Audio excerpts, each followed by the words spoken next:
तो आज बात करेंगे हम लोग पाठ नंबर 7 यानी नीति श्लोक का नीति संबंधित श्लोक। ठीक है, इससे पहले 6 चैप्टर हो चुका है। अगर आप लोग नहीं देखे हैं तो चैनल के माध्यम से या प्लेलिस्ट के माध्यम से आप देख सकते हैं। ठीक है, तो चलिए स्टार्ट करते हैं। पाठ परिचय। प्रस्तुत पाठ सुप्रसिद्ध ग्रंथ महाभारत के उद्योग पर्व से संकलित है। इसको याद रखना है, यानी कि सुप्रसिद्ध ग्रंथ महाभारत के उद्योग पर्व से संकलित है। इसमें विदुर ने आसन युद्ध से उद्विग्न धृतराष्ट्र के प्रश्नों का उत्तर देकर शांति प्रदान करने का प्रयास किया है। उसी प्रश्नोत्तर रूप ग्रंथ को विदुर नीति के नाम से जाना जाता है। विदुर महान धर्मात्मा एवं नीति विशारद थे।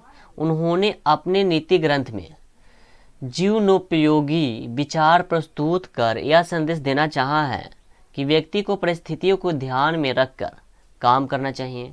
ऐसा करने वाले व्यक्ति न तो कहीं अपमानित होता है और न ही समस्याओं से हार मानता है। ठीक है, यानी कि ऐसा करने वाले व्यक्ति न तो कहीं अपमानित होता है और न ही समस्याओं से हार मानता है, अपितु अपने कर्म अथवा धर्म पथ पर आरूढ़ रहकर आने वाली पीढ़ी को जीवन जीने की कला का सम्यक ज्ञान देता है। ठीक है, तो इस पाठ से हमको शिक्षा यही मिलती है। अब इसमें कुछ श्लोक है, चलिए उस श्लोक को भी देखते हैं। उसके बाद हम लोग सब्जेक्टिव क्वेश्चन करेंगे, फिर ऑब्जेक्टिव क्वेश्चन करेंगे, तो अंतिम में टेस्ट लगाएंगे। ठीक है, अगर इस चैप्टर को आप लोग अच्छे से पढ़ लेंगे, यानी कि वीडियो को शुरू से अंत तक देख लेंगे, तो दोबारा इस चैप्टर को देखना नहीं पड़ेगा। ठीक है, और अच्छा से आपका क्वेश्चन आंसर भी हो जाएगा। चलिए तो देखते हैं। देखिए श्लोक है, यस्य कृतं न बिघ्रन्ति शीतमुष्णं भयं रतिः समृद्धि रश्मिरिधिर्वा स वै पंडित उच्यते। सर इसका अर्थ क्या होगा, इसका मतलब क्या होगा? चलिए देखते हैं। जिसके कर्म को सर्दी गर्मी भय भावुकता संपन्नता अथवा विपन्नता बाधा नहीं डालता उसे ही पंडित कहा जाता है। तो पंडित किसे कहेंगे?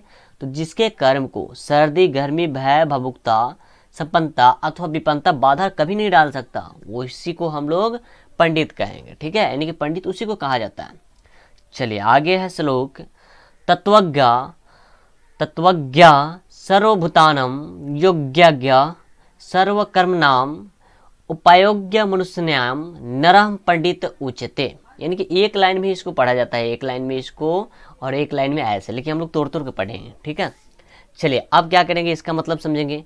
सभी जीवों के आत्मा के रहस्य को जानने वाले, यानी सभी जीवों के आत्मा के रहस्य को जानने वाले, सभी कर्म के योग को जानने वाले और मनुष्य में उपाय जानने वाले व्यक्ति को पंडित कहा जाता है। इसको अच्छे से ध्यान रखना है। ठीक है, ये श्लोक का मतलब क्या होगा, यहाँ पे अर्थ है। चलिए उसके बाद है, अनाहुतः प्रविशति अपृष्टो बहुभाषते अविश्वस्ते विश्वसिति मूढ़चेता नराधमः। यानी जो व्यक्ति बिना बुलाए किसी के यहाँ जाता है, बिना पूछे बोलता है और अविश्वासी पर विश्वास कर लेता है, उसे मूर्ख कहा गया है। ध्यान रखेंगे इस बात को, यानी कि जो चीज़ है विश्वास लायक नहीं है उस पर विश्वास किया जाता है, उसे मूर्ख कहा जाता है। या बिना बुलाए वो जाता है, उसे भी मूर्ख कहा जाता है। या बिना पूछे कुछ बोलता है, उसे भी मूर्ख कहा जाता है। तो ये बातें आपको याद रखना। चलिए अगला श्लोक देखते हैं। थोड़ा ये वीडियो लॉन्ग हो जाएगा, चलिए कोई नहीं, आप लोग शुरू से अंत तक इस वीडियो को देखना है और क्वालिटी बढ़ा लेना है अपनी वीडियो का। एको धर्म परम श्रेय क्षमकया शांतिरुत्मा विधेयका परमा तृप्ति अहिंसा का सुखा वह। यानी एक ही धर्म सबसे श्रेष्ठ है। यहाँ ध्यान रखेंगे, एको धर्म परम श्रेय, यानी कि एक ही धर्म सबसे श्रेष्ठ है। क्षमा शांति का उत्तम उपाय है। विद्या से संतुष्टि प्राप्ति होती है और अहिंसा से सुख प्राप्ति होती है। ये तो इसका मतलब होगा। सर याद करने का काम आपको है, तो आप याद करते चलेंगे। ठीक है, और इसको नोट डाउन कर लेंगे तो बहुत अच्छी बात है। नेक्स्ट श्लोक है, त्रिविधम नरकस्योदम द्वारम नाशनमात्मना काम क्रोधस्था लोक अस्त अस्मादेतत् त्रियम त्वेजित। यानी नरक के 3 द्वार हैं। कौन कौन है सर? काम क्रोध और लोभ। इसलिए इन तीनों कामों को त्याग देना चाहिए। चलिए ये तो हो गया। अगला श्लोक, षड् दोषा पुरुषने हतव्या भूतिमीक्षता निद्रा तंत्रा भयम क्रोध आलस्य दीर्घ सूत्रता। यानी ईश्वर चाहने वाले व्यक्ति को निद्रा, तंद्रा यानी तंद्रा मतलब उगना, डर, क्रोध, आलस्य और किसी काम को देर तक करना, इन 6 दोषों को त्याग देना चाहिए। ठीक है, चलिए अगला देखते हैं श्लोक, सत्यन रक्षते धर्मो विद्या योगेन रक्षते मिर्जया रक्षते रूपम कुलम वृत्तेन रक्षते। यानी सत्य से धर्म की रक्षा होती है, अभ्यास से विद्या की रक्षा होती है, श्रृंगार से रूप की रक्षा होती है, अच्छे आचरण से कुल की रक्षा होती है। ये सब याद रखना है। नेक्स्ट है, सुलभा पुरुषा राजन सततम प्रियावादिन, यानी कि अप्रियस्य तु पथ्यस्य वक्ता श्रोता च दुर्बला। हे राजन, सदैव प्रिय बोलने वाले और सुनने वाले पुरुष आसानी से मिल जाते हैं, लेकिन अप्रिय ही सही उचित बोलने वाले कठिन हैं। यानी कि हे राजन, सदैव प्रिय बोलने वाले और सुनने वाले पुरुष आसानी से मिल जाते हैं, लेकिन अप्रिय ही सही उचित बोलने वाले मिलना कठिन है। चलिए अगला श्लोक है, पूजनीया महाभागा पुण्याश्च गृहदीप्त्या स्त्रिया श्रेयो। अब यहाँ पे देखिए बहुत बड़ा लाइन है, इसको तोड़ के पढ़ना है। गृहसेवक्ता शस्त्र समाद्रक्षया विशेषता, मतलब स्त्री घर की लक्ष्मी होती है, इन्हीं से परिवार की प्रतिष्ठा बढ़ती है। यह महापुरुषों को जन्म देने वाली होती है, इसलिए स्त्रियां विशेष रूप से रक्षा करने योग्य होती हैं। ये ध्यान रखेंगे। चलिए अगला प्रश्न देखते हैं। हाँ, एक और श्लोक है, आकीर्ति विनयो हंति हंत्यनर्थ पराक्रम हंति नित्यम क्षमा क्रोधमर्चारो हंत लक्ष्मणाम। यानी विनम्रता बदनामी को दूर करती है, पौरुष यानी पुरुष होना चाहिए यहाँ पे, ठीक है, पुरुष या पराक्रम अनर्थ को दूर करता है, क्षमा क्रोध को दूर करता है, और अच्छा आचरण बुरी आदतों को दूर करता है। ये ध्यान रखना है। अब चलिए हम लोग प्रश्न आंसर कर लेते हैं। ठीक है, यानी नीति श्लोका पाठ के आधार पर मूर्ख का लक्षण लिखें। नीति श्लोका पाठ के आधार पर मूर्ख का लक्षण लिखें। चलिए देखते हैं। नीति श्लोका पाठ में महात्मा विदुर ने मूर्ख मनुष्य के 3 लक्षण बतलाए हैं। ऐसा व्यक्ति जो बिना बुलाए आता है तथा बिना पूछे ही अधिक बोलता है और अविश्वासी पर विश्वास करता है। ठीक है, ये हो गया नीति श्लोक पाठ के आधार पर मूर्ख का लक्षण। ठीक है, चलिए आगे देखते हैं। तो अगला प्रश्न है, नीति श्लोका पाठ में नरक के कितने द्वार हैं, उसका नाम लिखें। चलिए देखते हैं। नीति श्लोका पाठ के आधार पर नरक के 3 द्वार हैं। याद रखना है, काम, क्रोध और लोभ। ठीक है, नीति श्लोका पाठ के आधार पर स्त्रियों की क्या विशेषताएं हैं। सर इसको देखेंगे। स्त्रियां घर की लक्ष्मी हैं, ये पूजनीय तथा महाभागशाली हैं। ठीक है, ये महापुरुषों को जन्म देने वाली होती है, इसलिए स्त्रियां विशेष रूप से रक्षा करने योग्य होती हैं। 4 में है, नीति श्लोका के आधार पर कैसा बोलने वाले व्यक्ति कठिन से मिलते हैं। तो ये देखिए बहुत अच्छा प्रश्न है। नीति श्लोका पाठ में कहा गया है कि सत्य यानी कि कल्याणकारी लेकिन अप्रिय बातों को कहने वाले और सुनने वाले व्यक्ति संसार में बड़ी कठिनाई से मिलते हैं, जो सच्चाई बोले। ठीक है, चलिए अगला है, 6 प्रकार के दोष कौन कौन हैं, यानी पठित पाठ के आधार पर वर्णन करें। चलिए देखते हैं। मनुष्य के 6 प्रकार के दोष होते हैं, निंद्रा, तंद्रा, भय, क्रोध, आलस्य तथा दीर्घ सूत्रता। ईश्वर यानी कि विकास यानी प्राप्त में बाधक बनने वाले होते हैं। जो पुरुष ईश्वर चाहते हैं, ठीक है, ऐश्वर्य चाहते हैं, उन्हें इन दोषों को त्याग देना चाहिए। जो अच्छा चाहते हैं तो इन दोषों को क्या करना चाहिए, अपने अंदर से त्याग देना चाहिए। तो दोष कितना हो जाएगा सर, तो 6 याद करते चलेंगे। नेक्स्ट, नीति श्लोका पाठ में मूढ़ चेता नराधम किससे कहा गया है। जिन व्यक्तियों का स्वाभिमान मरा हुआ होता है, जो बिना बुलाए किसी के यहाँ जाता है, बिना कुछ पूछे बकबक करता है। ध्यान रखेंगे, कोई व्यक्ति होता है, उसको कुछ कहा जाए और ज़्यादा अपने आप में बहुत ज़्यादा बुलचत होता है, यानी कि ज़्यादा बोलता है। जो अविश्वसनीय पर विश्वास करता है, ऐसा मूर्ख हृदय वाला मनुष्य में नीच होता है। अर्थात ऐसे ही व्यक्ति को नीति श्लोक पाठ में मूढ़चेता नराधम कहा गया। तो इसको ध्यान रखेंगे, मूढ़चेता नराधम किसे कहा गया, यानी मूर्ख को ही कहा गया है। चलिए उसके बाद हम लोग ऑब्जेक्टिव अब देखते हैं। बिन बजाए ही कौन अधिक बोलता है, तो नराधम। क्या हो जाएगा, नराधम, यानी कि बिन बुलाए ही कौन अधिक बोलता है, ये भी हो जाएगा, तो नराधम। ऑब्जेक्टिव इसको याद करते चलेंगे, यहाँ से बहुत सारा प्रश्न बनते हैं। अविश्वसनीय में भी कौन विश्वास कर लेता है, तो नराधम, यानी कि अविश्वसनीय में भी कौन विश्वास कर लेता है, तो नराधम। नरक लोक के कितने द्वार हैं, तो 3। नीति श्लोका पाठ किस ग्रंथ से संकलित है, तो विदुर नीति से। किससे है, तो विदुर नीति से। नीति श्लोका पाठ महाभारत के किस पर्व से संकलित है, तो ये क्या है, महाभारत के उद्योग पर्व से। याद रखेंगे इसको। सबसे बड़ा आश्रय क्या है, तो धर्म है। सबसे बड़ा आश्रय धर्म है। सबसे उत्तम शांति क्या है, तो क्षमा। सबसे उत्तम शांति क्षमा है। सबसे बड़ी तृप्ति क्या है, तो विद्या। सबसे बड़ी तृप्ति विद्या। ये सब याद करते चलना है।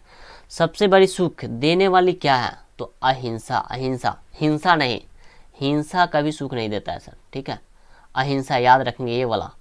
चलिए, धृतराष्ट्र का मंत्री कौन था, तो विदुर। धृतराष्ट्र का मंत्री कौन था, तो विदुर। प्रश्नोत्तर रूप में कौन ग्रंथ है, तो विदुर नीति। किसके कर्म को सर्दी गर्मी भय आनंद और उन्नति अवनति विघ्न नहीं डालता है, तो विद्वान के। बिना बुलाए ही कौन आ जाता है, तो मूर्ख यानी कि नराधम।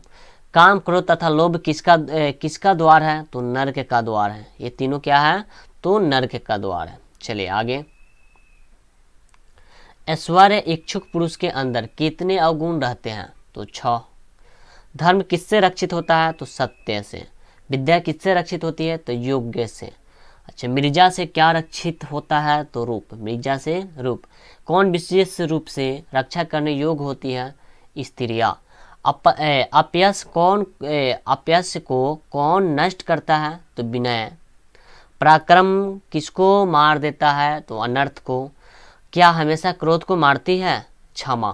क्षमा है जो क्रोध को मारती है। सुंदर आचरण किसको मार देता है, तो कुल लक्षण को, ठीक है। नीति श्लोका पाठ में कुल कितने मंत्र लिए गए हैं, तो 10 मंत्र, यानी जिसको श्लोक बोलते हैं हम लोग, ठीक है, तो 10 हैं।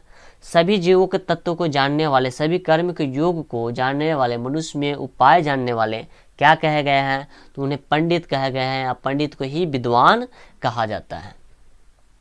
सुंदर आचरण से क्या रक्षित होता है, तो वंश या खानदान। क्या होगा, वंश या खानदान। असत्य और अप्रिय वक्ता और श्रोता क्या होते हैं, तो दुर्लभ होते हैं, ठीक है। स्त्रियां घर की क्या होती है, तो लक्ष्मी होती है। पूजनिया, महाभाग्यशालिनी, पुण्यमयी और घर को प्रकाशित करने वाली कौन कही गई है, तो ये स्त्रियां होगी। चलिए सर, अब हम लोग टेस्ट लगाते हैं, ठीक है। देखिए, इस टेस्ट को लगाने के बाद आप लोग जाएंगे, आप लोगों के पास बहुत सारे गेस गाइड हो गए, किताब हो गए, उस ऑब्जेक्टिव को सॉल्व करना है और देखना है कि अपने आप को चेक करना है कि आप कहाँ तक पहुँच चुके हैं, ठीक है। चलिए, परम तृप्ति देने वाली क्या है, परम तृप्ति देने वाली क्या है। ऑप्शन है विद्या, लोभ, क्रोध, दीर्घसुतता। चलिए बताएंगे क्या होगा। सर इसका ऑप्शन क्या होगा, तो ऑप्शन ए हो जाएगा। अगला प्रश्न, अपनी उन्नति चाहने वाले को कितने दोषों का त्याग देना चाहिए, 7, 6, 5, 8। सर पढ़ चुके हैं तो बताएंगे सभी को। अपनी उन्नति चाहने वाले को कितने दोषों को त्याग देना चाहिए, कमेंट करके बताएंगे। तो ऑप्शन क्या होगा, बी नंबर हो जाएगा, यानी कि 6 दोषों को।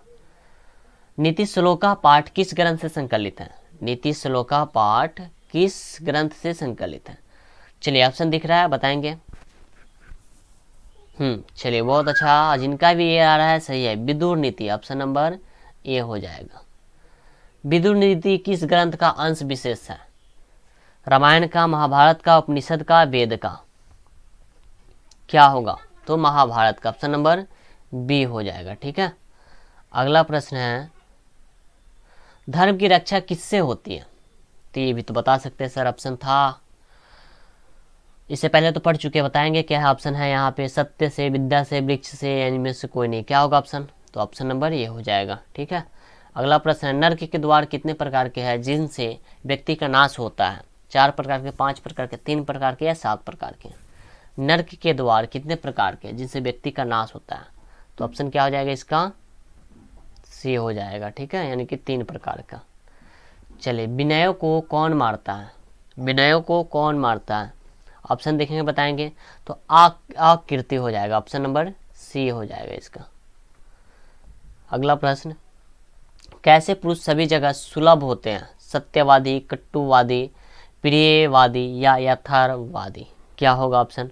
तो यहाँ पे सी हो जाएगा, प्रियवादी, ऑप्शन नंबर सी। ठीक है, उसके बाद है, किसके प्रश्न उत्तर विदुर देते हैं? किसके प्रश्न उत्तर विदुर देते हैं? तो यहाँ पे रखेंगे, क्या होगा? हाँ, धृष्ट राष्ट्र, ऑप्शन नंबर डी, धृत राष्ट्र। चलिए, नीति श्लोक पाठ में कितने श्लोक हैं? नीति श्लोका पाठ में कितने श्लोक है? तो 10 श्लोक है, याद रखेंगे। क्या होगा? तो ऑप्शन नंबर बी हो जाएगा। चलिए, विदुर किसके प्रश्नों का उत्तर देता है? विदुर किसके प्रश्नों का उत्तर देता है? रिपीट क्वेश्चन है, ऑप्शन नंबर क्या होगा? डी हो जाएगा। चलिए, विदुर कौन था? राजा, मंत्री, सैनिक, सेनापति? विदुर कौन था? तो विदुर था, मंत्री था, राजा नहीं था। ठीक है, ऑप्शन नंबर बी, ये भी पढ़ चुके हैं। विदुर के रचनाकार कौन है? विदुर नीति का रचनाकार कौन है? बताएंगे सभी कोई। तो यहाँ पे ऑप्शन क्या हो जाएगा? विदुर ही हो जाएगा। ठीक है, ऑप्शन डी।